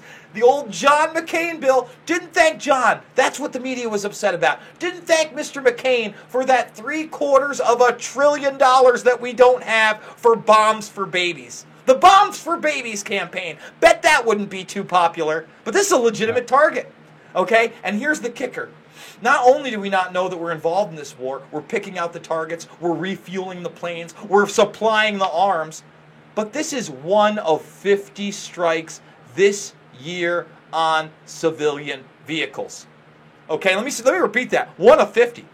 That means that me, who pays attention to this stuff, who does talk about Yemen every week with Luke. We always talk about Yemen. There are 40 plus at least instances I've never heard about in the media. At least. I'm just going by how many times we've done this live show and we've gone over civilian targets getting hit in Yemen. Okay, we haven't done it 50 times this year, I promise you. Okay, so how many more women and children, innocents and babies need to be killed by our bombs before we understand that this system of unaccountability is grotesque and needs to change? Go ahead. Yeah, Josh, look at the fact that Obama took out Alawaki's son. Trump has taken out Alawaki's daughter. Little kids. Alawaki's son, I forget his name. I'm sorry, but he was Anwar Alawaki, I believe, and then I forget who his son is. Yes. Yeah, but he was a big fan of Pokemon. He had like Pokemon blankets. He was a Colorado student, and he's at a family get-together and gets bombed and destroyed. And for what? Well, what did Robert Gibbs tell We Are Change a while back? Well, he shouldn't have been related to Elwak. This is the absurdity of... Hold on. He shouldn't have been related to a man that had dinner at the White House. A man that at one point was working with U.S. intelligence, or at least meeting with them. He shouldn't have He shouldn't have done that. Just like, Bin Laden's kids are now targets. Though the big hype in the media is that Bin Laden's kid just married Muhammad Atta's kid, so they can give you a new terrorist boogeyman, while al-Baghdadi, the leader of ISIS, is killed and captured a dozen times, and confirmed captured, by the way, and taken to Gitmo, and given to Israeli intelligence, and somehow let out. Dude, there are goat farmers that are still in Abu Ghraib prison and Guantanamo Bay from the original Afghanistan conflict that didn't do anything, but we're supposed to believe that al-Baghdadi got out on his high horse, recruited a bunch of dudes with red hair, beards, Chevy trucks, and AK-47s, and this is the new boogeyman. Yeah, Osama and Mujahideen, a.k.a. Al-Qaeda, was propped up by the U.S. government. The Taliban met in the White House. The Iraqi Ba'athist Party was armed and funded, all that kind of stuff. ISIS was clearly armed and funded by the U.S. government as well. All these problems are problem, reaction, solution, repeat over and over again. And we have to remember that Obama didn't personally press a button to kill Alawaki's kid. Trump didn't personally press a button to kill. This is the deep state. This is the definition of the deep state. This is the military-industrial complex massacring children, folks, children. If that doesn't make you mad, I don't know what will. But let's also keep in mind that this also fuels other crises. They bomb innocent women and children after creating a false flag attack. They go in, kill innocent women and children, arm the family members that are mad and already extreme, and then they bring them over and put them on welfare in the United States to cause us to divide each other and attack each other over this kind of stuff. Well, why are these refugees coming in? Well, who created the refugees? Well, I don't know, Matt. Maybe decades of massacring their family and creating extremists and then funding the extremists so you have a reason to go back in, plotting false flag attacks, then bringing them to the country and, giving them vast opportunities on welfare on taxpayer dime just to annoy people on the right, while the left welcomes them in and is totally pro-war under Obama, so it worked for them pretty well. I mean, it's absolutely absurd, and it's the same thing they did with the Mexicans, where they were the war on drug. They were drug running or gun running over to Mexico to cartels that they propped up with the war on drugs, and now they're complaining about them coming over the border. The government is creating all these problems, and it takes sometimes decades for them to do it, but we have to know history, remember history, not have a short-term memory to understand that this is a cycle, and it always has been a cycle, and it was always meant to happen. And the 7-country plan that General Wesley Clark talked about a long time ago has come to fruition right in front of us. But what do we spend our time doing? Well, those Mexicans are coming over the border, and they're talking about, well, these quote-unquote ragheads are coming over to the United States and living off taxpayer dimes. How dare those Syrian refugees come after our CIA has destabilized their country? Yeah, how dare they? And it is a problem, the cultures clashing. There are issues there, and I understand where they are concerned. But if you want to cause, or you want to stop the problem from perpetuating, you have to look at the symptoms and what has caused the problem in the first place, and not keep perpetuating it and creating more problems down the road. Because I'll tell you, folks, Muslims procreate a lot faster than most of us, and for that reason, you keep bombing them and killing them. That culture war you're worried about, well, it'll be on your doorstep in no time if you keep it up. I mean, I understand where some of the concern comes from when it comes to that kind of stuff, but bombing their countries and killing their children sure as hell isn't going to stop that culture war that you're talking about. It will only empower it, and giving guns by the hand of the government to these people at the same time as putting them on welfare, I assure you that will create problems, all while we're talking about identity politics and what just happened in the last week, forgetting what just hit us in the butt a week earlier. Yeah, absolutely, man. And I want to point out this little piece of art that Jim Carrey, I'm not a huge fan of Jim Carrey's art. I am a huge fan of some of his work. Dumb and Dumber, probably my favorite movie of all time. Great film. Really classic comedy. This one's spot on. This lets me know that, at least some people on the quote-unquote left, people that still identify with those type of politics, haven't completely lost their mind, because it is upsetting to me that Syria isn't the number one issue. Afghanistan isn't the number one issue. Peace with North Korea isn't a top priority of the left. In fact, the left attacking Trump for trying to make peace with North Korea is stunning and absurd on every single level. So some people haven't lost it. And Jim Carrey, apparently by this they had confirmed 40 dead, which is even more disturbing than what I had originally reported. 40 dead on that bus, and he shows it's a U.S. missile. It's a Raytheon missile. It's something we have to own up to, folks. It's something that is disturbing, but until we actually go out and say, hey, I really like what you've done for us locally, Mr. Congressman, but what I don't like is that you keep supporting these war bills. And you keep supporting us going into the Middle East. And you keep saying, it's for the troops. You don't know what this is like. And let me tell you something. I know some people that have lost their kids, and they are never the same. And, we could talk about when a person becomes, an actual adult. But I know we sent plenty of 18-year-olds into the desert with weapons to shoot at brown people and get shot back at. And a lot of those people are the ones coming home in body bags. All right, so just some food for thought. I want to move on to the next story. I think this one will be a little bit livelier. I'm no right-winger, by the way. I don't know how it can. I think this has been a pretty lively show. I don't know what you guys think. You know what? Before we get into this one, I want to go to a couple. I know we got a super chat and a couple in the members chat. Monopoly Money says, Josh equals respect to you, good sir. So they're enjoying the Josh. Very good stuff. World Alternative Media. Josh, Thank much you very respect. much.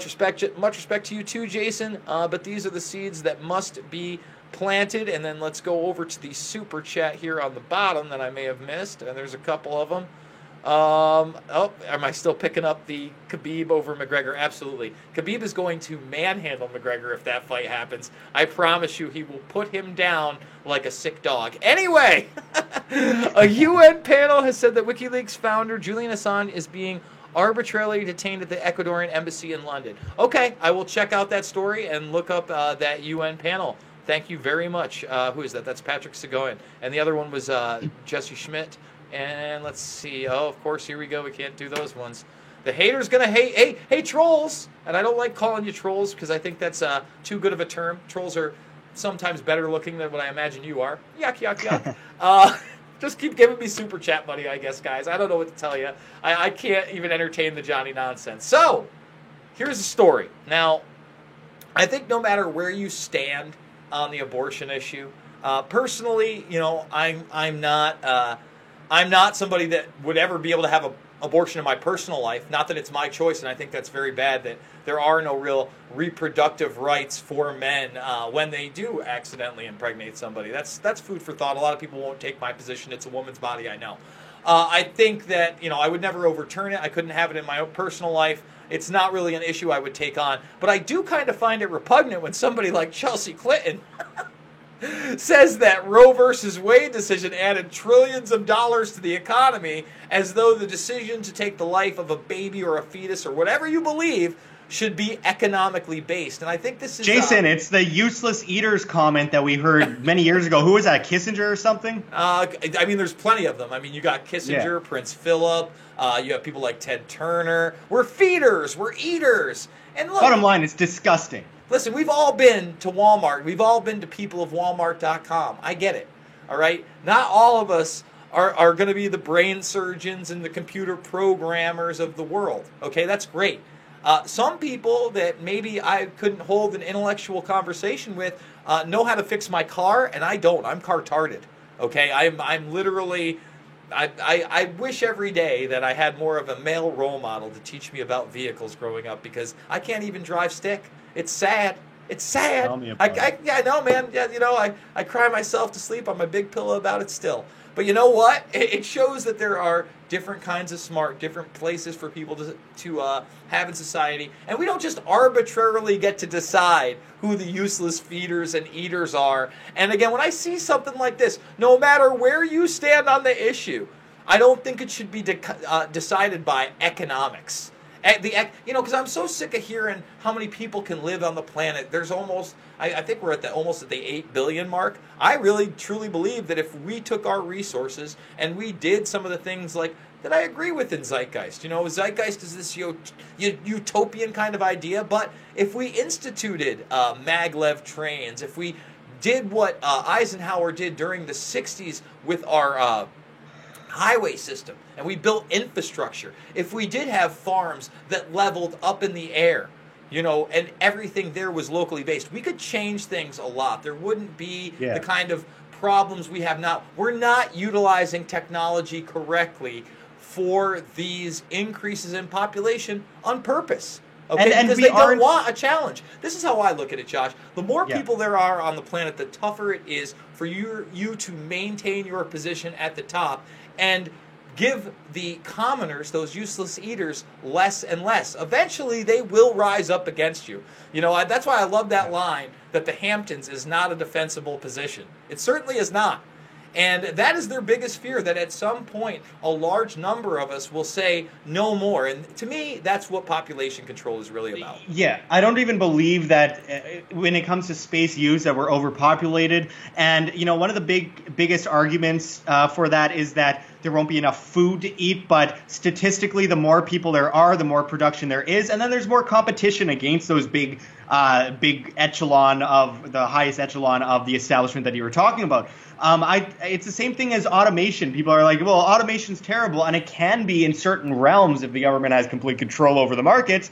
But overall, statistically, the more automation, the more jobs. That sounds crazy to a lot of people because, you know, the horse and carriage maker is going to be out of a job. But look at the auto industry, what that created. Statistically, since I think 1990, 50% of the jobs today could not have existed in 1990. We are expanding technologically, and it can be a good thing depending on how you look at it. So I'm not a big believer in this whole overpopulation thing that Bill Gates wants to, depopulate the earth and all this kind of stuff. I mean, it's Bill and Melinda Gates Foundation. Sure. No, they're great. Yeah. Bill and Melinda Gates, they're doing good things overseas. Killing African children and Indians. Yeah, great. Oh, yeah, I know.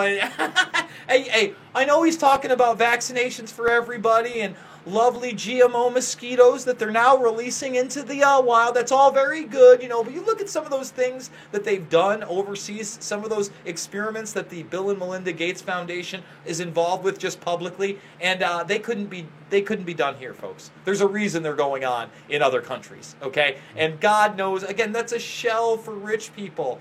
The Carnegie Foundation, the Rockefeller Institute, the Bill and Melinda Gates Foundation. Remember, that stuff didn't even exist back in the 90s when he was just a businessman. It wasn't until they threatened him with antitrust laws and said, hey, we're going to break up your monopoly, that he said, okay, I'll join the Council on Foreign Relations, I'll start an NGO. Yeah. And then all of a sudden, it was fine. And he helped save Apple at that point. Apple was going under. That was kind of the thing. They were their biggest competition. And look it up, folks. Believe it or not, Apple almost went under in the late 90s. And it was through money given to them from Microsoft that they actually became competitive and the giant they are today. All right, we got one more story. I want to just break into this Chelsea Clinton story for 1 second, Jason, which is that I find it repugnant to see, the Clinton family. We saw Hillary Clinton talking about how she cared about women and children. Well, she ordered the bombing of women and children and is taking money from Saudi Arabia, which treats women terribly.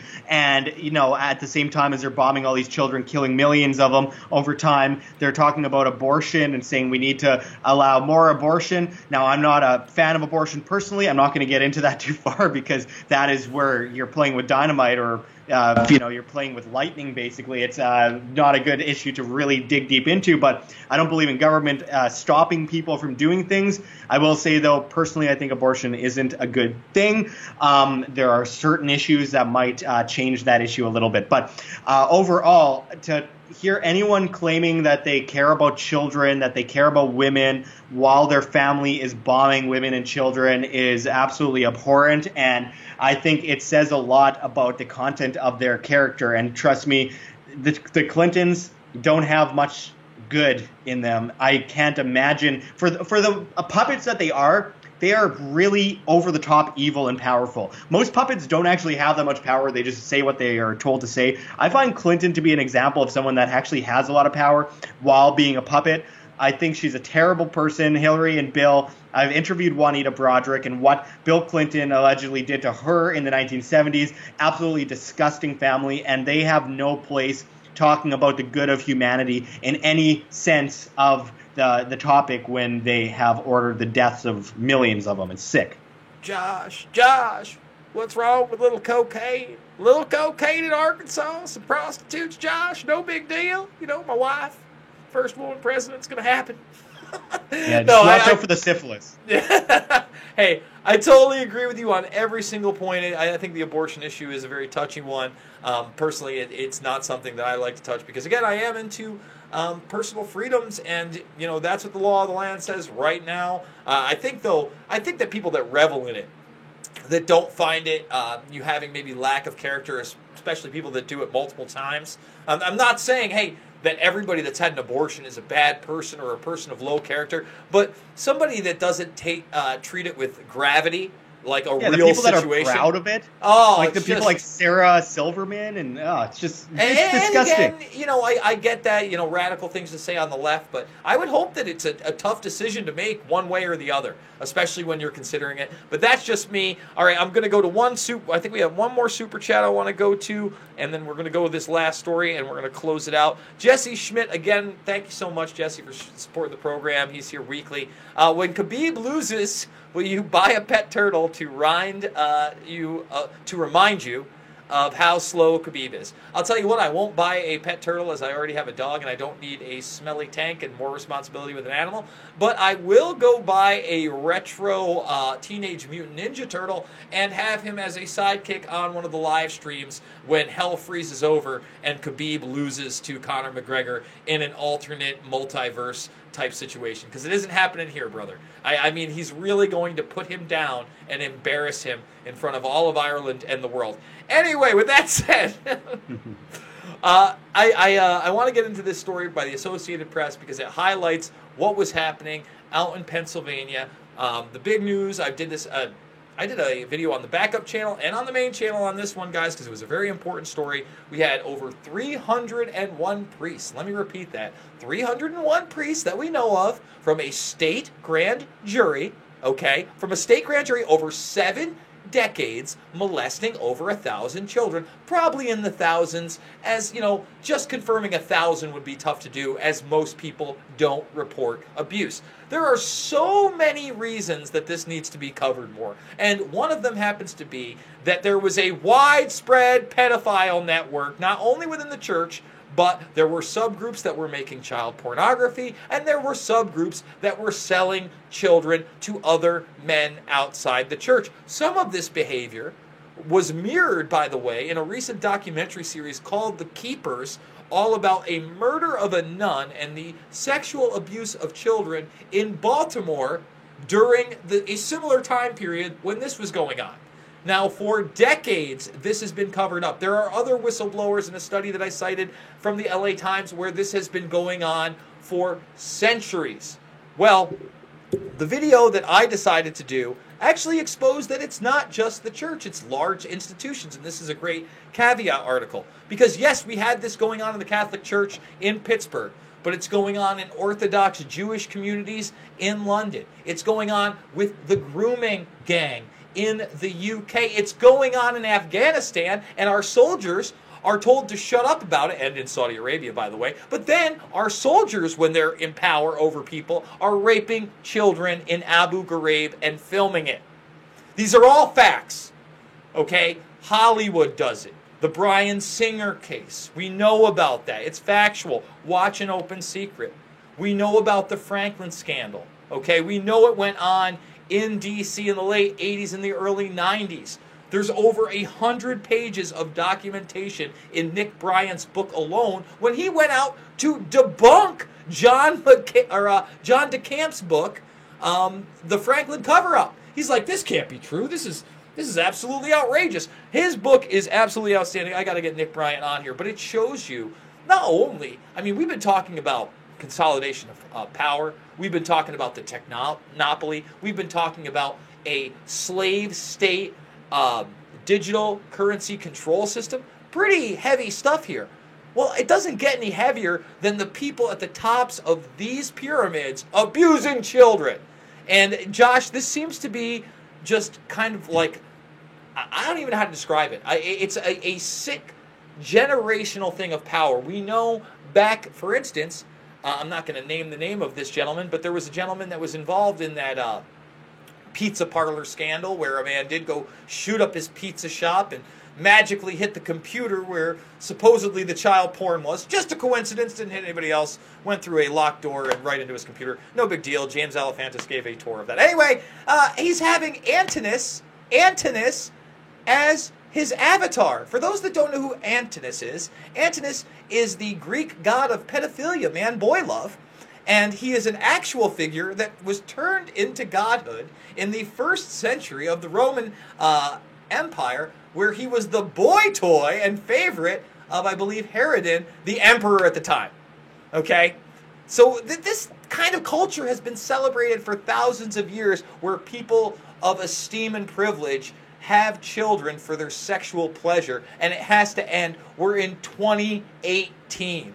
If we can't come together as a society and say that this is abhorrent across the board, whether it's prime ministers like David Heath, whether it's TV personalities like Jimmy Savile, okay, we have to be strong enough to catch these people while they're still alive and make examples out of them, Josh.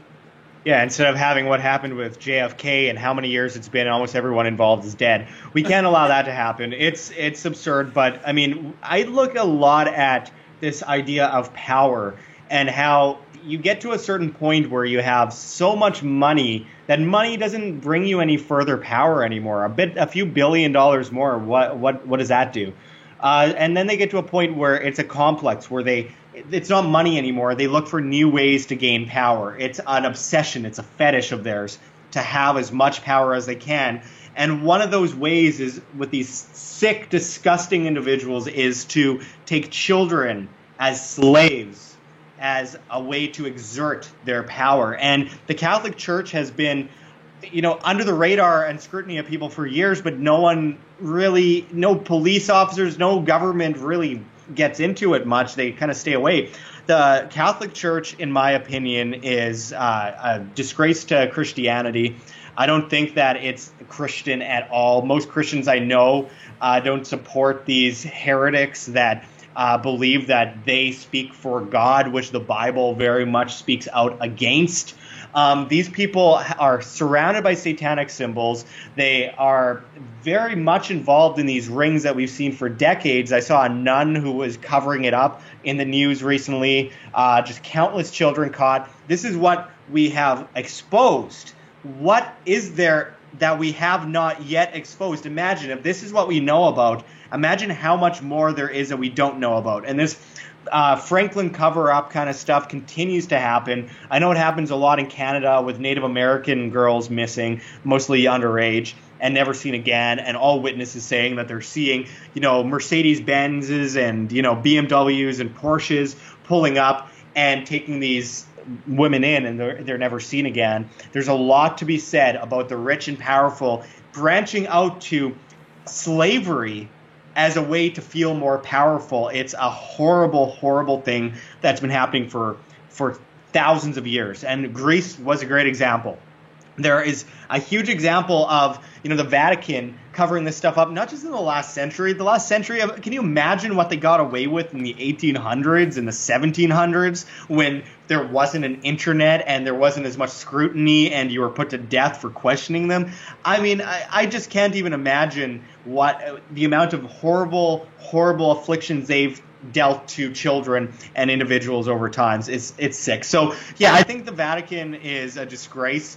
I don't really care what people think about that. I was raised Catholic. I am not a Catholic, though, and I find that it's a really strange, obsessive form of Christianity, and it turns a blind eye to establishment. It turns a blind eye to those that are controlling it, those that are the most powerful within that establishment, much like we see with Scientology, much like we see with many other organized religions out there. So I think that while we're talking about all the pedophile clerics within Muslim rank, we should also be talking about the same with Catholics, the same with Jews, the same with atheists, the same with all different forms of ideology that have been able to form some form of power cell and have been able to get away with this horrible, horrible, just disgraceful these actions for centuries. We need to speak about it. And of course, you talk about this on YouTube and your video instantly gets demonetized. You want to talk about pedophilia? What about Charlie Sheen getting accused by people a while back ago for raping allegedly Corey Haim as a child? I do a video on that, instantly demonetized. Hate speech, they call it. It's hate speech to speak out against and news by the way, that no one that is covering. wasn't just the National Enquirer doing that story on the set of Lucas was the claim, but the fact that Corey Feldman had been asked previously about Sheen and said that he had done some bad things to people he knew and didn't really want to talk about it. And then in the run-up to that story, he said that there would be a story outing somebody in the National Enquirer in the coming weeks. So that gives even more weight to that accusation. And I'm somebody that's met Sheen a couple of times. I hung out with him, and he was big in the 9/11 Truth movement. There was talk of him actually, there was talk of him voicing loose change. I had Isaac Cappy on the backup channel. I did a pretty extensive interview with him. I may not agree with everything, but the firsthand information that he had on Seth Green, I thought had to come out. And I'm a huge Robot Chicken fan. I've watched it for all 19 seasons. I mean, I've seen every single one of them up until about halfway through this season when I catch this Isaac Cappy guy talking about him, and all of a sudden I can't sit down and enjoy anything. I don't want Steven Spielberg's allegations to be true. I remember the first time when I saw Saving Private Ryan, and we could call him a propagandist. I know Schindler's List, another great World War II movie, that era. Mm-hmm. But when I sat down and watched that film in a theater, I was a teenager. I believe I was a junior in high school, and man, I just had a different feel from what you had got advertised. You kind of got advertised, oh, this was going to be just another, really good war movie. And you sit down in that movie, and the first 5 minutes of it where people are throwing up in the boat, it feels like you're there. And then that door opens, and literally the entire platoon is mowed down. And then the next 20 minutes are just chaos like you've never seen on a screen before. That's powerful imagery. You don't want to think that people that have influenced you that greatly are literal child molesting demonic entities. You don't want to. Yeah, I mean, Hollywood television has been ruined for all of us for many years, I'm sure, for the most part. It's a common affliction among our crowd. But anyone that knows child actors, and I have a lot of close connections with Corey Feldman personally. I can't talk about some of the things that they've spoken about, but there are some issues that may arise in the future, and it's not the end of the story by far. I will say that take a close look at the director of Stand By Me. Just saying. I will put it in this way. Almost every child actor that's worked in Hollywood has a story. Whether it happened directly to them or to someone around them, they all have a story. And when it comes to that scale of abuse, how can any of us not want to look deeper into it when we have these stories coming out? Even with Roman Polanski back in the 70s or 60s, stuff was coming out, and what do we do about it? Absolutely nothing. It's been 50 years almost since it came out. I think it has been 50 years now, but everyone felt bad for him because his wife Sharon Tate was murdered by Charles Manson's gang. I think it's really important that we look at all the factors that play in over the last century. What happened to Shirley Temple back in the early days, Jackie Coogan in the 1920s. I mean, this has been going on for a long time, folks. We can look at Judy Garland. We can look at all these child actresses and actors over time. Margaret O'Brien in the 30s and 40s. She's still alive. We need to talk with her.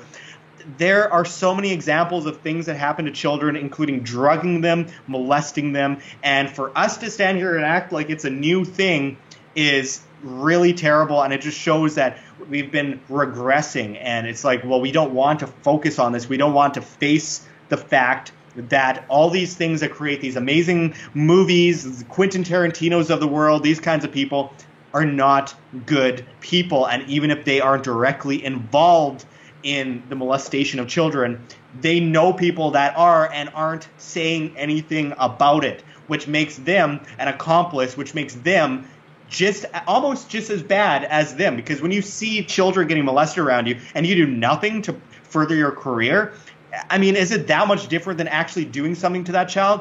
I don't think so. I think they are enabling this situation. And the further we look away from it and think, oh, well, YouTube will demonetize me if I talk about it. Oh, they'll censor me. Then the more this will continue. And that's one of the big things, going back to the beginning of this show, is that they are censoring all of us, and they know that we will abide by it and get scared and stop talking about the things that really do matter around the world and kind of water it all down so nothing personally affects us or our careers, which is very similar to what these Hollywood celebrities are doing in a way as well. So with that said, I'll pass it back to you, Jason, and let's keep talking about this issue. This needs to get out, and people need to focus on it and stop looking at it as some kind of QAnon conspiracy. This is real. I know. It drives me nuts. It drives me nuts. And you see in the media try to make it about QAnon when they're completely separate things. And I got into it with a few people a couple weeks ago on my Twitter. Again, when I think someone's trolling to troll, as the saying goes, I don't really engage them. But when I think that it's just somebody who's on one side of the political spectrum, has watched some MSNBC and CNN and believes it, I will have a conversation. I remember when the New York Times recently got at me to try to, get me to speak out against Alex Jones. And I said, hey, I will be more than happy to speak with you guys as soon as you publish this email of John Podesta going to a farm to be entertained by a 7, 9, and 11-year-old child in a heated pool. I anxiously await your response, and that was the end of our communication. Or Hillary Clinton sacrificing a chicken to Moloch in her emails, which is right there, guys, right there. This isn't conspiracy theory. That's theory. not bizarre. It's fine. I mean, it's just a joke. I mean, again, she likes chickens and she loves Moloch, so what can you say? Yeah, but let's all focus on QAnon. PSYOP, guys, come on. Yeah. All right, guys, we've been going for almost 2 hours. I really appreciate all the Super Chats. We do this every single week. I want to invite you guys to please, please, please go subscribe to the backup channel. It's Luke We Are Change, or type in Pulse Change. We do a lot of great content there. And we want to thank Josh Sigurdson for joining us of World Alternative Media. Josh, tell people where they can follow you on Twitter, what to subscribe to on YouTube, and your upcoming projects, my man. Yeah, I really appreciate it. I don't know where people find that silent R in the beginning of my name. It's Sigurdson. You're still doing way better than Luke, though, so congrats on that. But Josh Sigurdson, World Alternative Media. Make sure to subscribe, like our stuff, share it. We offer content almost daily, sometimes twice, 3, 4, 5 times a day. Very exhausting work, folks. But we very much appreciate all the support we get. We appreciate our viewers, and we report on news from all over the world. So check us out on, and we do a lot of confrontations, documentaries, and stuff like that. So check us out on Facebook, YouTube, World Alternative Media, Twitter at World Alt Media. And of course, check me out on Steemit.com, the future of alternative media and the future of social media, at Josh Sigurdson, at JOSHSIGURDSON. Thank you very much, Jason, for having me on today. And Luke, you better get off your butt and get on the show, because I don't know what you're doing with Jeff Berwick over wherever, but this is very exhausting, and you shouldn't be putting this on my plate. So thank you very much, Jason. No, thank you, man. You did come in at the last hour. And guys, I hope you enjoyed the broadcast, but most of all, I hope you take this information and engage other people. Don't just be a keyboard warrior. Truly go out there and be the change you want to see in the world. Thank you guys all for joining me.